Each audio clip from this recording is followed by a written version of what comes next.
Meus pais usaram meu nome para abrir uma empresa falsa para lavar dinheiro e agora a Receita Federal está me cobrando 2 milhões de reais. O envelope chegou numa terça-feira chuvosa. Era pardo, oficial, com o brasão da República impresso no canto superior esquerdo. O papel parecia gelado, pesado demais para uma simples correspondência. Meu nome e endereço estavam impressos em uma fonte fria e impessoal. Receita Federal do Brasil. Eu estava na cozinha, preparando um café, o cheiro da chuva misturado ao aroma dos grãos moídos. Abri o envelope com o dedo, um gesto casual que desmentia a súbita contração no meu estômago. Meu coração deu um tropeço, um baque surdo contra as costelas. Um arrepio percorreu minha espinha, não de frio, mas de um pressentimento primitivo, um alarme silencioso que gritava que minha vida, a vida simples e organizada que eu tanto me esforcei para construir, estava prestes a implodir. Calma, Lucas. Deve ser uma notificação de rotina. Uma atualização cadastral. Qualquer coisa. Mas a minha mente já estava em alta velocidade, vasculhando cada declaração de imposto de renda, cada compra, cada decisão financeira dos últimos 5 anos. Eu era meticuloso, quase obsessivo com minhas finanças. Não havia pontas soltas. Não podia vir. Desdobrei a folha. Era uma notificação de lançamento. Meus olhos correram pelas linhas de jargão jurídico, procurando a informação principal. E então eu a encontrei. Uma tabela. E no final dela, um número. R$ 2.147.892,34. O ar ficou rarefeito. Meus pulmões se recusaram a funcionar. Um zumbido agudo começou no meu ouvido direito, abafando o som da chuva lá fora. A xícara de café que eu segurava escorregou dos meus dedos e se espatifou no chão, o líquido escuro se espalhando como sangue sobre o piso branco. Eu não senti. Não ouvi. Meu universo inteiro havia se contraído para aquele número na página. 2 milhões. 200 mil? Não. 2 milhões de reais. O número dançava na minha frente, irreal, monstruoso. Isso é um erro. Um erro de digitação. Um erro cósmico. Não existe a menor possibilidade de eu dever isso. É mais dinheiro do que eu vi em toda a minha vida. É uma sentença de morte financeira. O documento citava uma empresa, Santos e Filhos Importações Ltda. Eu nunca tinha ouvido falar dela. O CNPJ era um amontoado de dígitos sem sentido. Mas o CPF vinculado ao quadro societário era o meu. Apenas o meu. A empresa, segundo a Receita, havia movimentado mais de 10 milhões de reais nos últimos 3 anos, sem declarar um único centavo de imposto. Santos. O sobrenome do meu pai. Minhas pernas cederam. Caí de joelhos sobre os cacos de cerâmica e o café derramado, o calor do líquido mal registrando na minha pele. Peguei meu celular com as mãos trêmulas. Disquei o número da minha mãe. Para entender a profundidade da facada, você precisa entender minha família. Meu pai, Ricardo, e minha mãe, Sônia, sempre foram meu porto seguro. Trabalhadores, honestos, eu pensava, sempre me dizendo para andar na linha. Minha irmã mais nova, Camila, era a princesa da casa. Tudo sempre foi para ela. O melhor quarto, as roupas de marca, a faculdade particular paga com esforço, enquanto eu fiz uma pública e comecei a trabalhar aos 18 para ajudar em casa. Eu nunca me importei. Eu era o filho bom, o pilar. Era meu papel. Quando fiz 18 anos, meus pais me pediram para assinar uma pilha de papéis. É só para abrir sua conta no banco, filho, e umas coisas para a faculdade. Deixa que a gente resolve, é complicado, meu pai disse, com aquele sorriso cansado que sempre me desarmava. Eu confiei. Assinei onde ele apontou, sem ler. Quem lê documentos que seus próprios pais te entregam? Minha mãe atendeu no segundo toque, a voz dela um bálsamo familiar. Oi, filho. Tudo bem? Mãe, minha voz saiu como um sussurro rouco. Preciso falar com vocês. É urgente. Estou indo para aí. O trajeto de 20 minutos até a casa deles pareceu uma eternidade. Cada farol vermelho era uma tortura. O zumbido no meu ouvido havia se transformado em uma sirene. Meu estômago era um nó de gelo e fogo. Eu agarrava o volante com tanta força que meus nós dos dedos estavam brancos, a imagem daquele número queimada na minha retina. Eles vão saber o que fazer. Alguém roubou meus documentos. É um caso de fraude. Nós vamos na polícia, vamos contratar um advogado. Vamos resolver isso juntos. Somos uma família. A repetição dessa mentira era a única coisa que me impedia de gritar. Cheguei e eles estavam na sala de jantar, terminando o almoço. A mesma mesa onde, anos atrás, eu assinei meu futuro para o abatedouro. Meu pai me olhou por cima dos óculos, minha mãe com um sorriso preocupado. Eu não disse uma palavra. Apenas coloquei a notificação da receita sobre a mesa, ao lado do prato de bife à parmegiana do meu pai. O silêncio que se seguiu foi a coisa mais alta que eu já ouvi. Meu pai pegou a carta. Seus olhos, que eu esperava ver cheios de choque e indignação, permaneceram calmos. Ele leu, a mandíbula se contraindo levemente. Minha mãe se levantou e leu por sobre o ombro dele. A mão dela foi à boca, mas não era um gesto de surpresa. Era de culpa. Foi nesse momento que o chão realmente desapareceu. O nó no meu estômago se desfez, liberando uma onda de náusea que subiu pela minha garganta. O sangue pulsava nas minhas têmporas, um tambor fúnebre para o filho ingênuo que eu tinha sido até 5 minutos atrás. O que é isso? Perguntei, a voz perigosamente baixa. Meu pai tirou os óculos. Ele os limpou meticulosamente no pano de prato, um gesto lento e deliberado para ganhar tempo. Ele não conseguia me olhar nos olhos. Lucas, ele começou. É uma complicação. Uma complicação, repeti, o volume da minha voz subindo. Uma complicação de 2 milhões de reais? Que empresa é essa, pai? Santos e Filhos Importações. Que filhos? Eu sou filho único. Minha mãe começou a chorar, um choro baixo e ensaiado. Não fale assim com seu pai, filho. Não, eu explodi. Meu nome está em uma fraude fiscal milionária e eu não posso levantar a voz? Expliquem. Foi então que meu pai finalmente me olhou. E em seus olhos eu não vi medo, nem remorso. Vi uma frieza pragmática que congelou meu sangue. Nós precisávamos, ele disse, a voz firme. Os negócios iam mal. Sua irmã precisava de ajuda para comprar o apartamento dela. Era para ser temporário. Um jeito de movimentar um dinheiro sem chamar atenção. Sua irmã. O apartamento dela. O apartamento de luxo que eu achei que o noivo rico dela tinha comprado. O carro importado que ela ganhou de presente deles. As viagens para a Europa. Tudo. Tudo foi comprado com a minha vida. Eles não me destruíram por necessidade. Eles me destruíram por luxo. Pelo luxo dela. A força me abandonou. Eu me apoiei na parede, o gesso frio contra minha testa suada. A traição era uma coisa física, uma dor que irradiava do meu peito para cada centímetro do meu corpo. Não era uma facada nas costas. Eles tinham me segurado, sorrindo, enquanto cravavam a faca no meu coração. Vocês usaram meu nome. A pergunta era estúpida, a resposta estava bem na minha frente. Vocês me usaram para lavar dinheiro? Não use essa palavra, Lucas, minha mãe soluçou. Nós somos sua família. Fizemos isso para proteger a família. A frase dela me atingiu com a força de um soco. Proteger a família.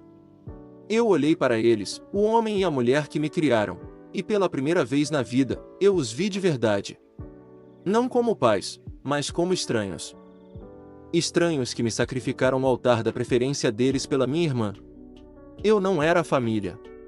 Eu era a ferramenta. O escudo. O cordeiro do sacrifício.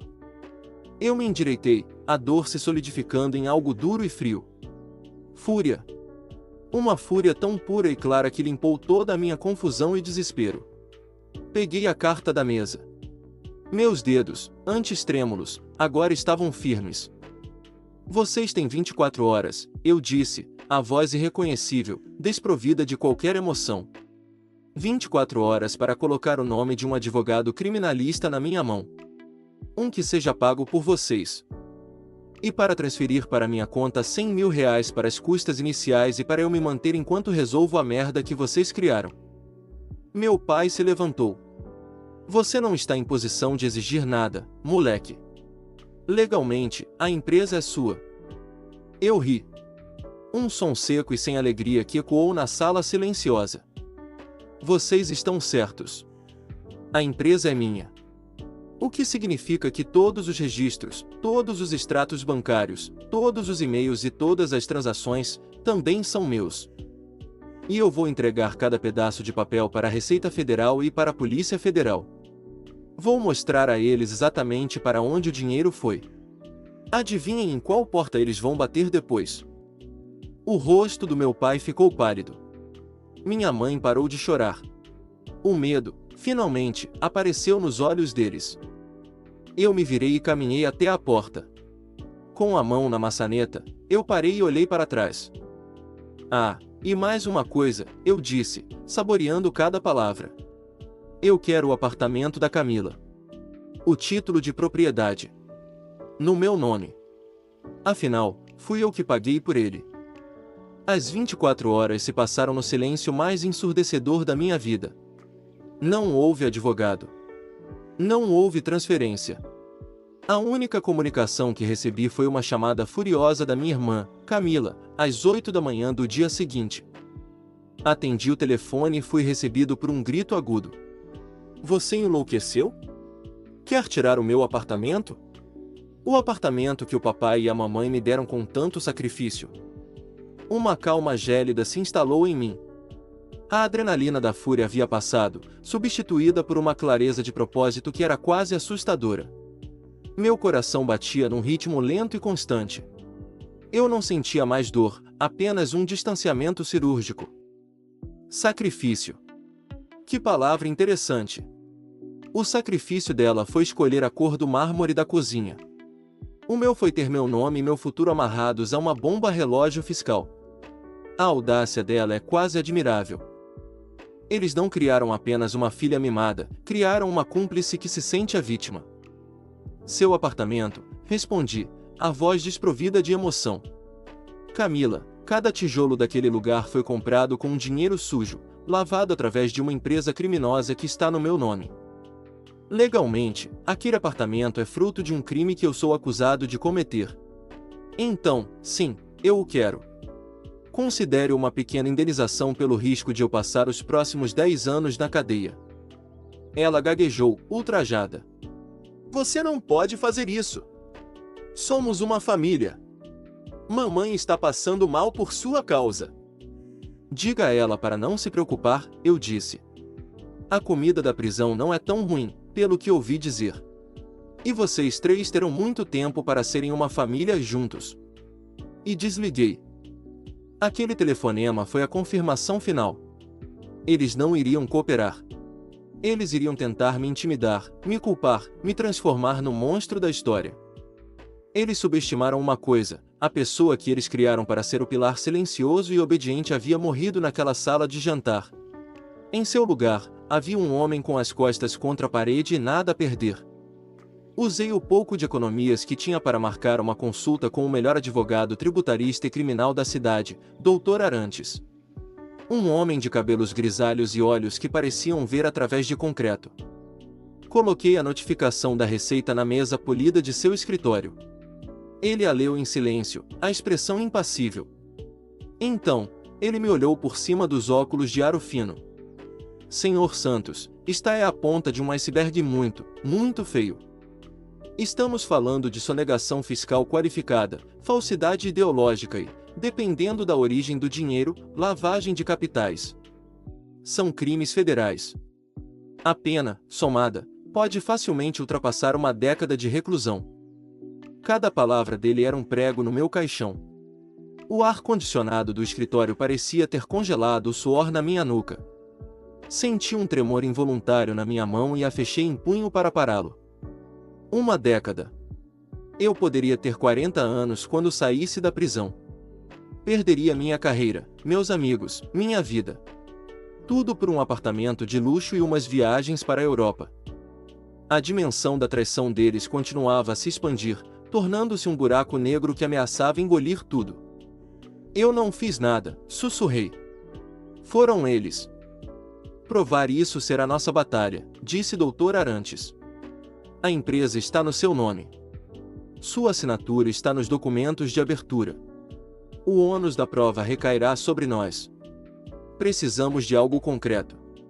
Extratos bancários, e-mails, testemunhas. Precisamos traçar o caminho do dinheiro. E foi aí que a chave virou. A empresa é minha, certo? Perguntei. Infelizmente, sim, ele confirmou. Então, como proprietário, eu tenho direito a todos os registros dela, correto? Acesso total à conta bancária? Um brilho de compreensão surgiu nos olhos do doutor Arantes. Ele se inclinou para a frente. Exatamente. O primeiro passo é ir ao banco com seus documentos e os da empresa e exigir acesso total. Mude as senhas, peça os extratos dos últimos 3 anos. Tudo. O que se seguiu foi uma operação de guerra. Fui ao banco. A gerente, que conhecia meu pai há anos, tentou me enrolar. Preciso da autorização do seu pai, ele que sempre movimentou essa conta. Eu sou o único sócio administrador desta empresa, eu disse, minha voz cortante como vidro, empurrando a cópia do contrato social na direção dela. Se o acesso total e restrito a esta conta não me for concedido nos próximos 5 minutos, meu advogado entrará com uma ação contra este banco por obstrução e conluio em fraude. A escolha é sua. Funcionou. Em 1 hora, eu estava com uma pilha de extratos e o acesso ao Internet Banking. O que eu encontrei foi pior do que eu imaginava. Era um mapa detalhado da minha destruição. Milhões de reais entrando de fontes que eu não reconhecia e saindo em um fluxo constante. Transferências para a conta dos meus pais. Pagamentos de faturas de cartão de crédito da minha irmã, lojas de grife, restaurantes caros, passagens aéreas. Uma transferência de 300 mil reais para a construtora do apartamento dela, marcada como pagamento sinal apto Camila. Eles nem tentaram esconder. Por que tentariam? O bode expiatório já tinha sido escolhido. Imprimi tudo. Cada extrato, cada comprovante. Criei uma planilha com códigos de cores, ligando cada saída de dinheiro a uma compra de luxo para minha irmã ou a uma mesada para meus pais. O dossiê da minha inocência era também a sentença de condenação deles. Enquanto isso, eles cometeram o erro final. Tentaram jogar a família contra mim. Meu tio me ligou, dizendo que meus pais estavam destruídos e que eu estava sendo um filho ingrato, chantageando a própria família. Ele me convocou para uma reunião de família no domingo, na casa dele, para resolvermos isso como pessoas civilizadas. Resolver? Eles acham que isso é uma briga por herança? Uma discussão de almoço de domingo? Eles não entendem o abismo em que me jogaram. Mas eles vão entender. Eu concordei em ir. Cheguei no domingo e a cena era surreal. Meus pais, com rostos chorosos e vitimizados. Minha irmã, de braços cruzados, me fuzilando com os olhos. Meus tios e primos, todos me olhando com uma mistura de pena e reprovação. Era uma intervenção. A minha. Meu tio começou o discurso ensaiado. Lucas, seu pai e sua mãe te amam. Eles cometeram um erro, mas família é perdão. Eu o interrompi. Tio, agradeço a sua preocupação, mas acho que vocês estão com uma visão um pouco distorcida dos fatos. Fui até a TV da sala dele e conectei meu notebook. Já que estamos todos aqui, em família, pensei que seria uma boa oportunidade para uma apresentação. Eu a chamo de o custo do sacrifício. O silêncio tomou conta da sala. No telão, projetei o primeiro slide, a notificação da Receita Federal com o valor de 2,1 milhões de reais em destaque. Ouvi suspiros chocados. Este, eu disse, é o erro que eu deveria perdoar. Então, comecei a passar os slides. O contrato social da empresa fantasma com a minha assinatura falsificada de quando eu tinha 18 anos. Em seguida, os extratos bancários. E este é o fruto do erro, continuei, minha voz ecoando na sala silenciosa. Destaquei a transferência para a construtora. O sinal do apartamento da Camila. Destaquei o pagamento de uma fatura de R$50 mil. As compras dela em Paris. Destaquei as transferências mensais de R$20 mil para a conta do meu pai. A aposentadoria confortável que eles se deram às minhas custas. Eu podia sentir o clima na sala mudar de reprovação para horror. Os rostos dos meus tios e primos empalideceram. Minha irmã começou a tremer. Meu pai estava roxo de raiva e minha mãe soluçava, mas desta vez, o choro era real. No último slide, coloquei uma foto minha, sorrindo, no dia da minha formatura na faculdade pública. Ao lado, uma foto da minha irmã, no mesmo dia, abrindo a porta do carro importado que ela ganhou de presente. Eles não me destruíram por necessidade, eu disse, virando-me para encará-los. Eles me canibalizaram por ganância e favoritismo. Eu não era um filho, era um recurso. Um CPF a ser explorado. Virei-me para meus pais. A oferta do apartamento acabou. A oferta do dinheiro acabou. Amanhã, às 9 da manhã, este dossiê completo será entregue ao meu advogado, que o levará diretamente à Procuradoria da Fazenda Nacional e ao Ministério Público Federal. Eu vou colaborar com a investigação em troca de imunidade. Vou contar a eles tudo. E vocês três vão arcar com as consequências. O caos explodiu. Mas eu não fiquei para ver. Saí da casa do meu tio, entrei no meu carro e, pela primeira vez em semanas, respirei fundo. O peso no meu peito não havia sumido, mas havia mudado. Não era mais o peso do medo. Era o peso da liberdade. O resultado foi devastador para eles. Diante das provas irrefutáveis, eles foram indiciados. Para evitar a prisão, fizeram um acordo, confessando os crimes. Tiveram que vender tudo o que tinham, a casa onde cresci, o carro, as joias da minha mãe, para pagar o primeiro sinal da dívida milionária com a Receita. O apartamento da Camila, sendo fruto direto do crime, foi arrestado e leiloado. Ela e o noivo rico terminaram. Aparentemente, ser noiva da filha de criminosos confessos não era bom para os negócios da família dele. Eu nunca mais falei com eles. Mudei de cidade, mudei de emprego. A mancha no meu nome levou tempo para limpar, mas com o acordo de colaboração, eu fui isentado de toda a culpa. A dívida não era mais minha. A vida que eles roubaram de mim, eu a estou reconstruindo, pedaço por pedaço. Sozinho. Às vezes, a única maneira de salvar a sua vida é amputar a parte da sua família que está tentando matá-la. E eu não sinto um pingo de remorso.